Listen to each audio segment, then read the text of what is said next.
Breaking news today. Please subscribe and then check notification box to get all breaking news alerts.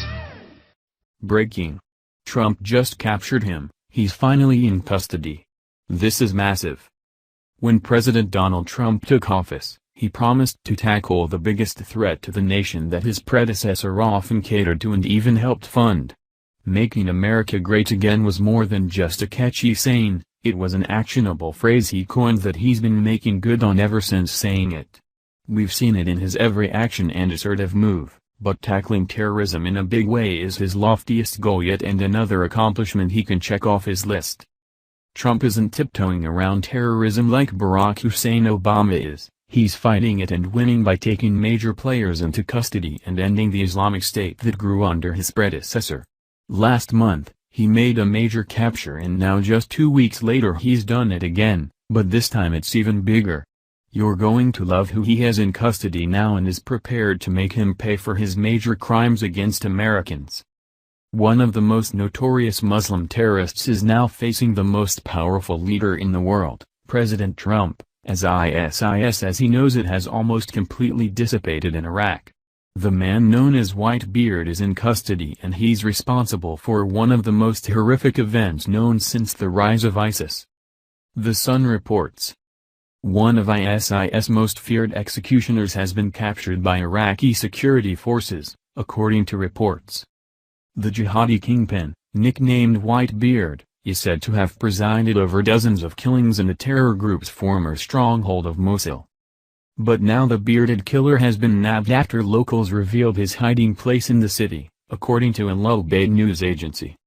The Sikh jihadi, identified as Abu Omar, was one of the terror group's most fearsome henchmen. He was reportedly present when homosexuals were thrown from buildings and victims beheaded and stoned to death for minor offenses. The evil terror boss is allegedly seen in several Sikh execution videos filmed before the group's self-proclaimed caliphate in Syria and Iraq collapsed.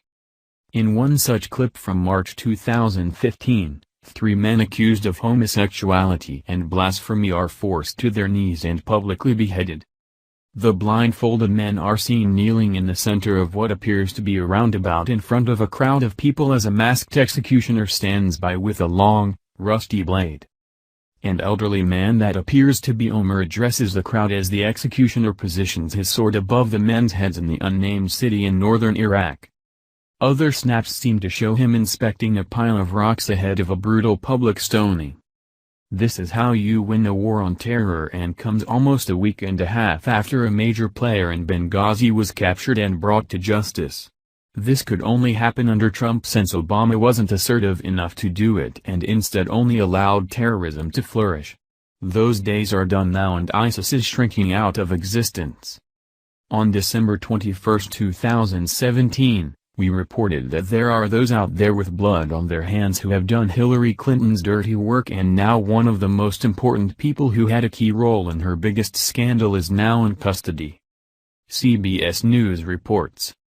U.S. officials say Special Operations Forces have captured a key militant in the 2012 Benghazi attack on a U.S. consulate that left 4 Americans dead, CBS News national security correspondent David Martin confirms. 1A. U.S. official identified the suspect as Mustafa al-Imam, Martin reports. The commandos captured the man in Libya just before midnight local time on Sunday and are transporting him back to the U.S., officials told the Associated Press.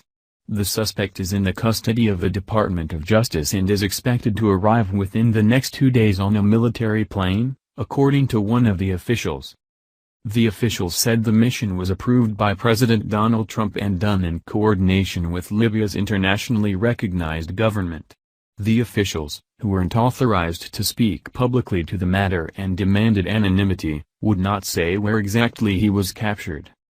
The September 2012 assault killed Ambassador Chris Stevens, U.S. State Department computer expert Sean Smith and CIA contractors Glenn Doherty and Tyrone Woods.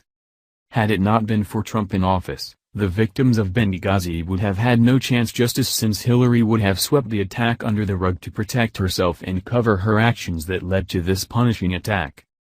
Liberals should be celebrating this most recent capture since Abu Omar targeted homosexuals specifically and made them pay in a particularly gruesome and heinous way.